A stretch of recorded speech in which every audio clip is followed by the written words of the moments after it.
Ça, c'est un assistant qui connaît par cœur mon business et qui est mieux que la plupart des outils payants. Il est entièrement customisable pour mes besoins et il bosse avec mon contexte. Je ne l'ai pas acheté, je ne l'ai pas trouvé, je l'ai juste codé moi-même. Et avant que tu me dises, ouais, mais toi, t'es dev, c'est justement le truc. Aujourd'hui, tu n'as plus besoin d'être développeur pour créer ce genre d'outil. Et je vais te le montrer en seulement quelques minutes. Tu vas pouvoir créer un outil similaire qui va t'apporter beaucoup plus de valeur et te coûter beaucoup moins cher que tous les outils payants que tu peux trouver sur Internet. Et il sera capable de répondre comme expert de ton domaine. Pourquoi on arrive à créer un assistant IA? Peut-être que tu te reconnais dedans, mais tu as un client qui va t'envoyer un mail. Tu vas prendre le contenu du mail, tu vas prendre ça, tu vas le coller dans ton chat GPT, tu vas aller dans ton Notion, récupérer les données de ton business, coller dans ton chat GPT et tu vas lui demander, à partir de tout ça, crée-moi une réponse qui sera cohérente. Tu vas prendre la réponse, tu vas la copier et tu vas la mettre dans ton Gmail. Ça fonctionne quand tu démarres. Mais quand tu as un business qui tourne et que tu as envie de scaler, tu peux plus t'amuser à faire ça. Aujourd'hui, beaucoup de gens sont frustrés par l'IA parce que très souvent, ils sont obligés de remettre beaucoup de détails pour avoir des réponses précises. Tu vas voir le truc bluffant ici, ce sera pas le code. C'est l'IA qui va enfin arrêter de deviner pour t'apporter des réponses précises. Il y a 2 ans, pour savoir faire ça, il fallait savoir coder. Et là, je vais t'expliquer 3 façons pour faire du code que les gens mélangent très souvent. Parce que si tu choisis le mauvais, tu vas perdre des mois pour ton projet. Le premier, c'est le no-code. C'est une interface avec des formulaires, des blocs à drag and drop pour pouvoir bâtir ce que tu veux. Mais tu perds beaucoup de temps dans les interfaces pour créer ce que tu veux. Et si demain les interfaces changent, t'es perdu. Si demain le site ferme, que tu réapprennes tout depuis le début avec une autre interface. Pour moi, ces outils no-code sont temporaires jusqu'à ce que l'IA soit suffisamment forte et précise pour qu'on n'ait plus besoin de ça. Honnêtement, c'est pratique pour quelque chose de rapide et simple, mais tu touches très vite aux limites. Ensuite, il y a le code à l'ancienne. Tu écris tout toi-même ou au moins assisté par une IA. Très long, c'est très fastidieux, c'est beaucoup d'apprentissage. Ça te permet d'aller très loin, beaucoup dans le détail et d'aller dans des endroits ou sur des sujets que l'intelligence artificielle ne va pas pouvoir faire toute seule. Mais bon, même un développeur, c'est quelque chose que je ne conseillerais même pas si tu lances un projet. Ensuite, le dernier, le vibe coding, qui permet de faire du code à l'ancienne, mais avec pour interface une fenêtre de chat. Et ça fait la différence. Pour moi, ce que tu apprends à faire avec le vibe coding, ce sera la façon de coder de demain. Et même moi, en tant que développeur, une façon que j'utilise beaucoup. Pour moi, si tu veux te lancer en 2026, il n'y a plus trop de débats. Maintenant, il faut aller dans le vibe coding, même à quelqu'un qui n'est pas du tout technique. Il faut juste avoir la volonté de vouloir rentrer un petit peu dedans. Mais derrière, le retour sur investissement sera énorme. Quand tu dois aller faire une levée de fonds, que tu maîtrises de bout en bout ton produit, tant sur la partie technique que sur la partie vente ou sur la partie métier,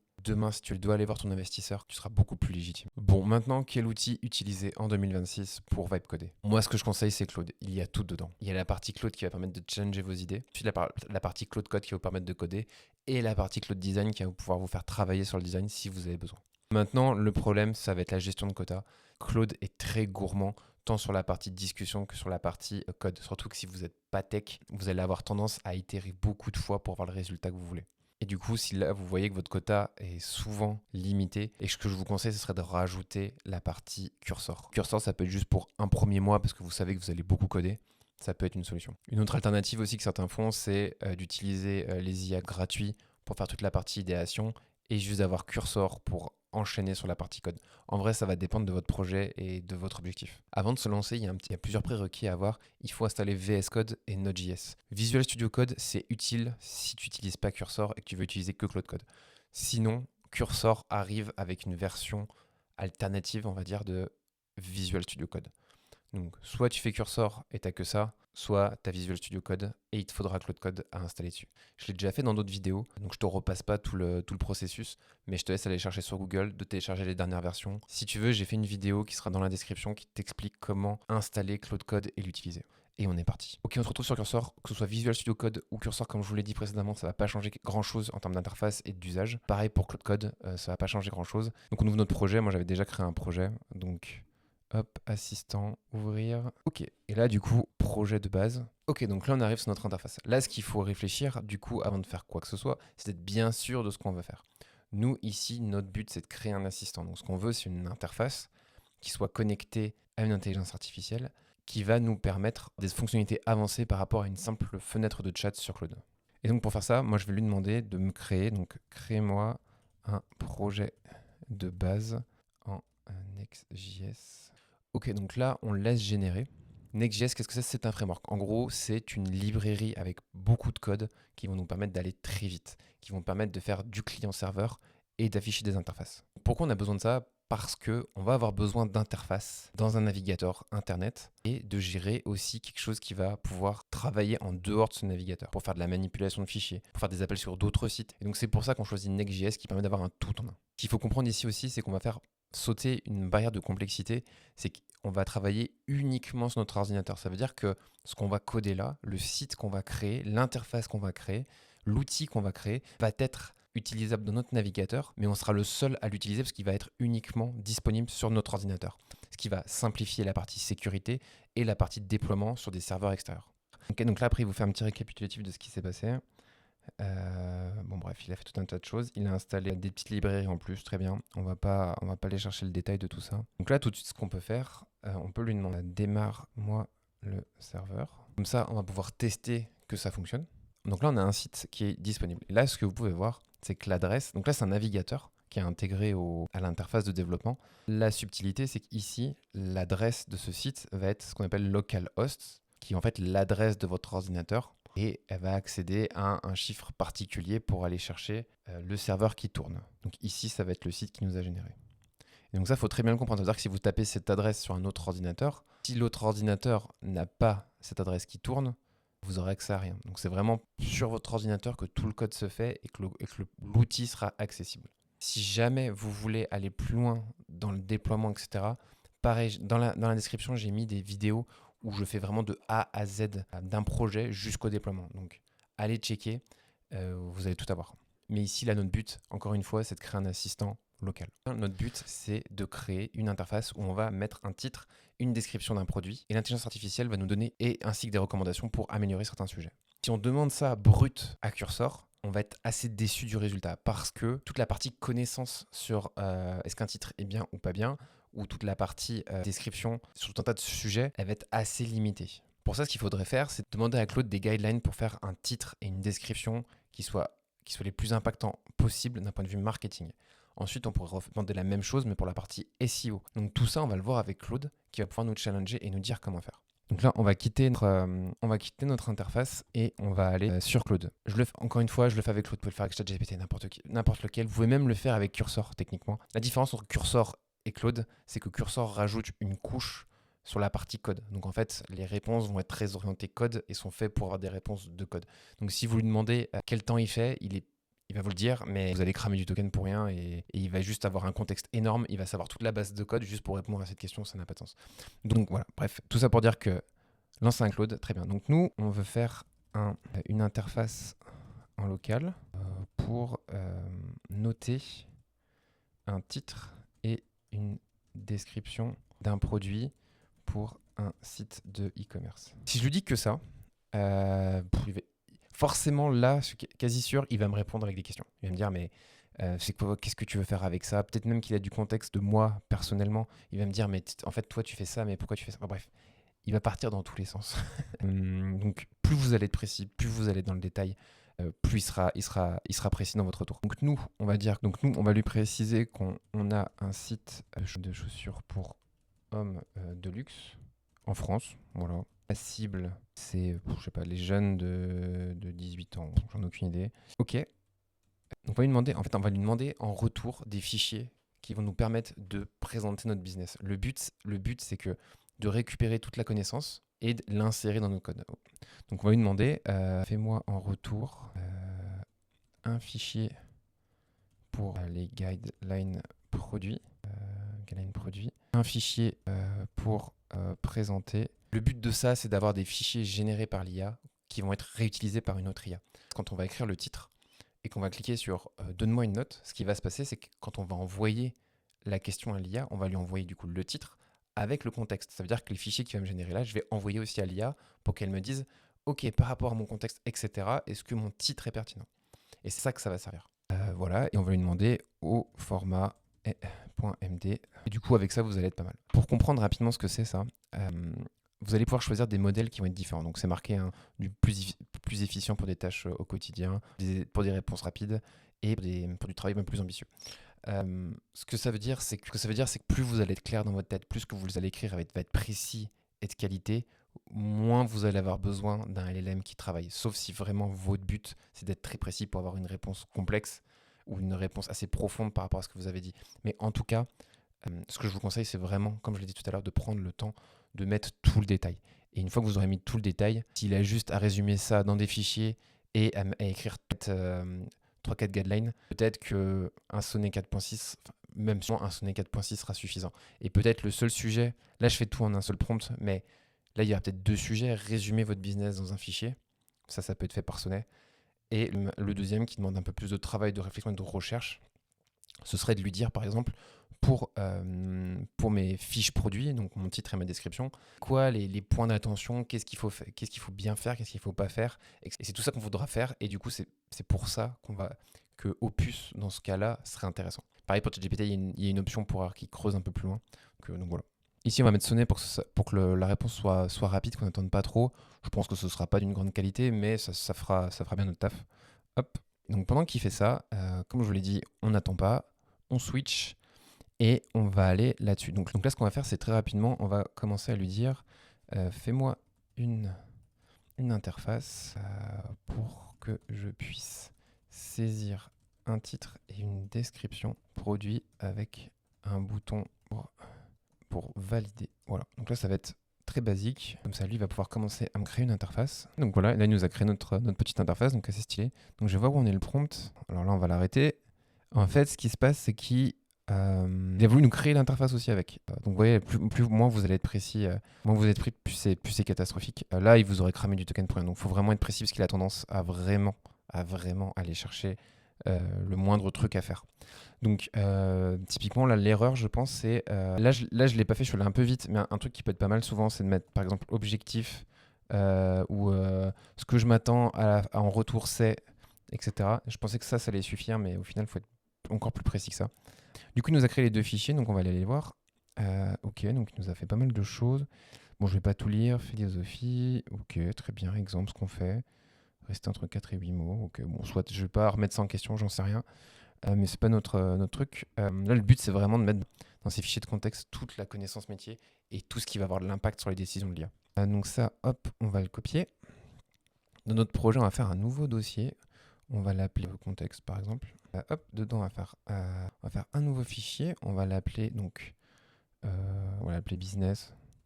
Hop, ce qui va parler de notre business. Et l'autre fichier, ce sera marketing guideline, un truc comme ça. Voilà. Dans notre truc business, donc là, qu'est-ce qu'on avait comme fichier? Guideline produit. Donc ça, c'est notre histoire de marketing. Hop, on copie-colle dedans. Guideline produit et présentation site. Livraison. Alors là, il nous a inventé des trucs, c'est incroyable. Très bien.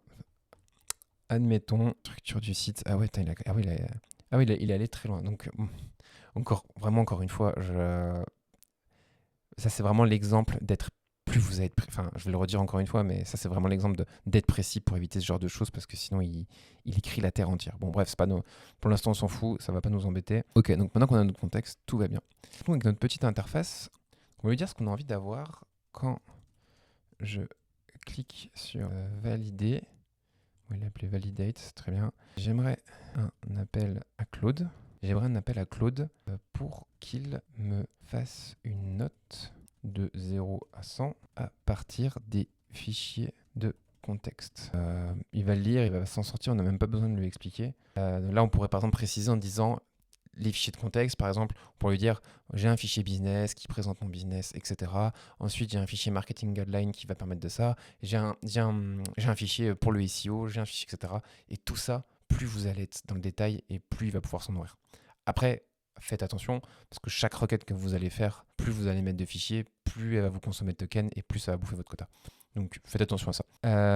Ok, on va faire entrer. Donc ce qu'il va faire, c'est qu'il va nous connecter ce bouton à un morceau de code qui va lui permettre du coup d'exécuter des fonctions qui sont cachées par le navigateur, qui vont être du coup côté serveur sur notre machine. Et du coup, cette fonction va appeler la partie OpenAI avec toutes les informations, et il va nous retourner la réponse, et la réponse, on va l'afficher.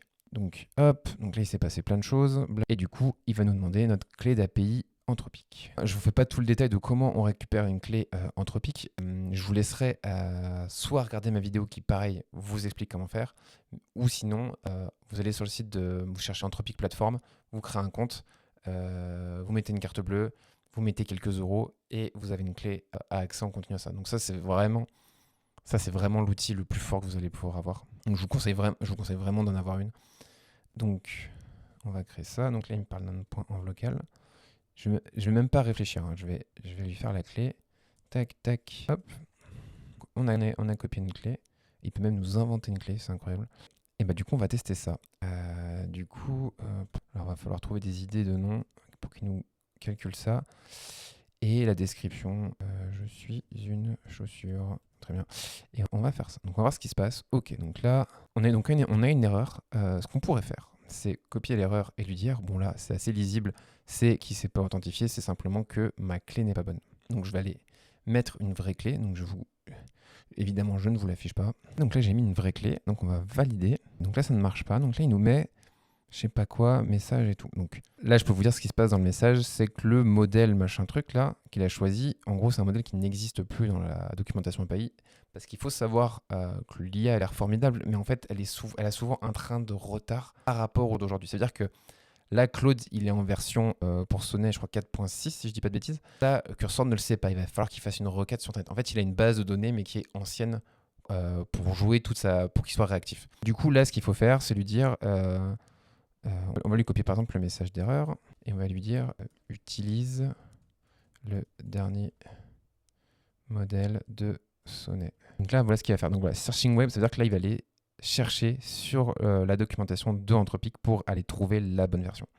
Et ben maintenant, on réessaye. Donc là, si c'est un peu long, c'est que c'est une bonne nouvelle. Ça veut dire qu'on a dû faire la requête. Donc là, on est sur un 0 sur 20. C'est terrible. Donc le titre chaussure est une... Voilà. Ok, donc on est là d'avoir quelque chose qui fonctionne. On va tenter d'aller sur Internet, localhost. Rapidement pour vous montrer, du coup, sur un navigateur, si vous allez sur localhost 3000, du coup, vous avez ça. Vous pouvez évidemment aller plus loin en rajoutant des pages. Vous pouvez lui demander de vous faire un menu pour aller faire, moi, je vais aller gérer mes titres. Par exemple, si je veux faire la même chose pour une photo, si je veux faire, par exemple, quelque chose qui permette de gérer mes réseaux, si vous voulez aller récupérer des statistiques pour quand même, en plus, que lorsque vous mettez les titres, qu'il aille chercher sur des règles de SEO, etc., qu'il aille chercher des statistiques sur Internet et tout. Bref, vous pouvez vraiment connecter plein de choses sur votre outil en local.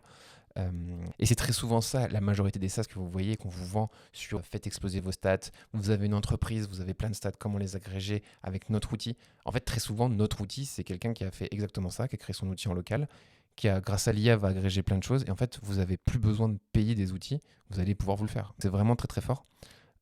Du coup, c'est pour ça que la clé d'API, au final, c'est quelques dizaines d'euros tous les 2-3 mois, mais c'est beaucoup plus rentable que de cumuler les 70 SaaS pour votre entreprise ou pour votre usage personnel. Donc, on va aller sur un site chaussures, luxe, j'y connais rien du tout, donc voilà, très bien, très bien. Ah ouais, 1000 euros. Là, on est dans un monde que je ne connais pas, des chaussures à 1000 euros, évidemment. Hop, on va lui mettre ça. On va garder la description comme ça, on va voir ce qu'il nous dit. Donc là, à chaque requête, vous allez consommer un peu d'argent sur votre truc. Donc là, on est sur un 2 sur 11. Dimension élevée qui constitue une référence directe à une marque concurrente. Pas mal, hein.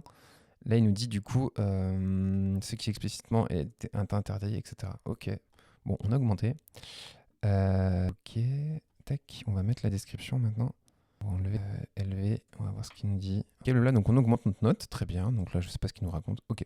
Bon, là, j'ai pas réussi à faire 100%, mais en gros, vous avez compris l'idée. Là, j'ai mon outil personnel qui va calquer sur mes choix et mes envies et sur mon business, pouvoir me donner une aide bien précise. Et vous pouvez, par exemple, imaginer rajouter un petit bouton là où vous cliquez juste sur copier et ça vous copie tout et vous n'avez plus qu'à l'intégrer.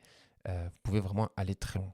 Et on va essayer de l'améliorer pour aller encore plus loin, pour vous montrer à quel point c'est puissant et simple à faire. Et on va lui j'ai même pas fait de recherche, je ne sais même pas si ça fonctionne ou pas, mais on va lui demander rajoute-moi une note de tendance par rapport aux mots-clés Google. L'idée, c'est que Google met à disposition tous les mots-clés qui sont utilisés dans sa plateforme de recherche ou sur YouTube ou sur tout ce que possède Google. Et c'est si ce mot-clé est beaucoup recherché et si en face, il y a beaucoup de réponses. Et en fonction de ça, il est capable de dire les mots que tu utilises, ils sont très recherchés et du coup, tu as des chances que ton site soit mis plus en avant, en tout cas, ton produit soit plus mis en avant qu'un autre. Et ces informations-là sont assez précieuses parce que si ce titre et cette description seraient utilisés par exemple pour du TikTok, pour du YouTube, etc., en fait, c'est souvent les tendances sont les mêmes. C'est très intéressant. Donc, il teste des trucs. SEO keyword Soleil Noir France. Je crois qu'il a appelé le truc Soleil Noir. Ah oui, il a même inventé un nom, c'est incroyable quand même. C'est vraiment un truc terrible d'inventer des choses. Si vous relisez pas ce que fait l'IA, vraiment, elle peut vous inventer une vie. Hein. Après, il y en a pour qui ça arrange sur Internet, mais ça, c'est un autre sujet. Alors, qu'est-ce qu'il nous a créé, ce petit bonhomme? Note, tendance, blablabla, Claude fait extrait. Ok, à partir de la fiche. Donc, il nous a créé un truc, des mots-clés. Eh ben, allez. Ah mince. Alors, on va essayer une note. Bam, on va prendre ça. Bien, très bien. Hop, description. Ah, elles sont un peu moins chères. Commence à devenir abordable. Et donc là, on voit le résultat. Encore, ils m'ont encore dit que mon titre était pas terrible. Par contre, on a de nouvelles informations sur les tendances. Ces estimations sont basées, alors je sais pas ce qu'il nous dit, une hausse continue de la demande, etc. Bon, je vous lis pas tout, mais c'est quand même assez fort là, en quelques minutes, de pouvoir créer un outil qui est capable, plutôt que de générer des titres et des descriptions un peu au hasard, bah là, en fait, vous avez votre propre outil. Vous avez votre propre outil. Alors, il y a plein de plateformes. J'imagine que Shopify, quand vous créez un site e-commerce, ils ont dû créer ces outils-là. Mais si vous passez pas par Shopify, ou même si vous voulez faire du contenu pour les réseaux, ou même des articles pour du blog, etc., bah, vous avez créé votre outil en claquant des doigts, quoi. Vous pouvez intégrer tout et n'importe quoi. Si vous êtes dans une entreprise, votre développeur peut rendre accessible des données qui vont vous permettre justement, ou d'exporter même des données, et justement de l'intégrer dans votre outil personnel pour pouvoir avoir des dashboards, etc., que vous avez créé vous-même. Donc c'est vraiment très, très fort. Et vous pouvez reprendre la main sur ce que vous voyez et sur ce que vous voulez faire et sur ce que vous voulez faire, et c'est très très fort. Bon, ce que je viens de te montrer, c'est hyper puissant et je pense que c'est même sous-estimé à l'heure actuelle parce qu'il manque une connaissance des gens sur ce qui est possible de faire. Et c'est ce genre d'outil peut te faire la transition et automatiser plein de choses ou au moins fluidifier tes process. Mais ce qui est vraiment important, c'est de savoir quoi construire et pour qui. Et si toutes ces étapes sont pas claires pour toi, déjà tu as une solution, tu as un métier que tu aimerais adresser, tu as la solution, mais ça reste encore un peu flou, tu sais pas si tu peux gagner de l'argent. Et c'est justement pour ça que j'ai créé mon accompagnement, pour pouvoir t'accompagner sur tout le chemin, pour passer de l'idée, la valider, tes premiers utilisateurs, et même aller séduire tes futurs investisseurs. Et si ça t'intéresse et que tu veux faire décoller ton projet, n'hésite pas à me contacter, soit en DM sur Instagram, soit via le lien dans la description. Et comme ça, on voit ensemble si on peut faire décoller ou pas ton projet. Comme j'ai déjà dit, une des prochaines vidéos que je vais sortir, ce sera sur comment créer une application mobile de zéro en vibe codant. Comme je l'ai fait pour le SaaS, la vidéo d'ailleurs doit s'afficher ici. Comme pour le SaaS, je te donnerai complètement le code pour t'économiser du token et aller beaucoup plus vite et surtout aller à l'essentiel. Donc abonne-toi, like, ferme YouTube et lance-toi.